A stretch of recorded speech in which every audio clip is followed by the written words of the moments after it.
భద్రాద్రి కొత్తగూడెం జిల్లా బూర్గంపాడు మండల కేంద్రంలో జరిగిన కార్యక్రమానికి ఎమ్మెల్యే హాజరు కావడం జరిగింది.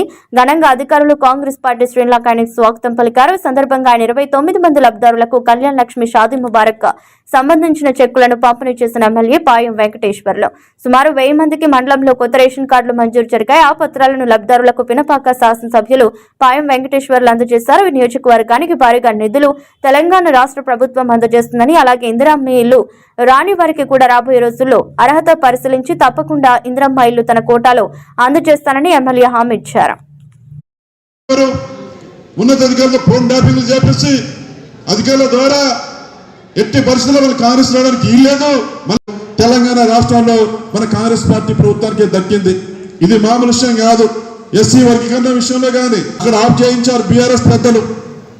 మళ్ళీ ఏమైంది, కేబినెట్ సమావేశం పెట్టి మరి ఏదైతే ఉందో పంచాయతీరాజ్ చట్ట సవరణ 2018 పంచాయతీరాజ్ చట్ట సవరణ చేస్తూ ఆర్డినెన్స్ బిల్లు పాస్ చేసినారు కేబినెట్.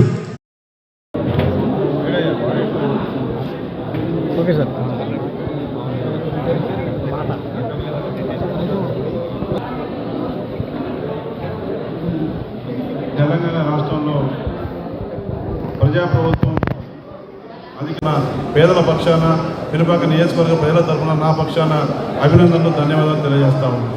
మరి పినపాక నియోజకవర్గంలో రాష్ట్ర ప్రభుత్వం తీసుకున్న నిర్ణయం మేరకు 13,000 మందికి కొత్త రేషన్ కార్డులు మరి ఇవ్వడం జరుగుతూ ఉంది.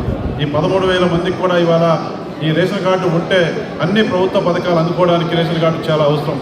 వాళ్ళ పిల్లల్ని చదివించుకోవడానికి, హాస్టల్లో చేర్పించడానికి, రాజీవ్ ఆరోగ్యశ్రీ పథకంలో ఉచిత వైద్యం పొందడానికి, అన్ని రకాల స్కీములు అందాలన్నా, వాళ్ళకి ఏ దేనికి అప్లై చేయాలన్నా రేషన్ కార్డు అవసరం. కాబట్టి మరి పేదవాళ్ళ యొక్క మరి గత 10 ఏళ్ళుగా తిరిగి చెప్పులు అరిగిపోయే దాకా తిరిగినా కూడా వాళ్ళకి ఎవరికి కూడా రేషన్ కార్డు ఇవ్వలే గత ప్రభుత్వంలో.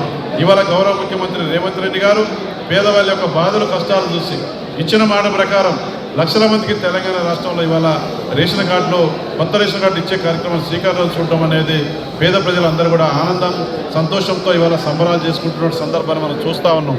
పేదవాళ్ళందరూ కూడా మరి ఎవరైతే కోరుకున్నారో కాంగ్రెస్ పార్టీ ప్రభుత్వం రావాలని, ఆ తెలంగాణ రాష్ట్రం అప్పుల్లో ఇబ్బందుల్లో మరి ఆర్థిక వ్యవస్థ చిన్న భిన్నమైనప్పటికీ కాంగ్రెస్ పార్టీ ప్రభుత్వానికి అందిస్తారని ఉండాలని మనస్ఫూర్తిగా కోరుకుంటా ఉన్నాను.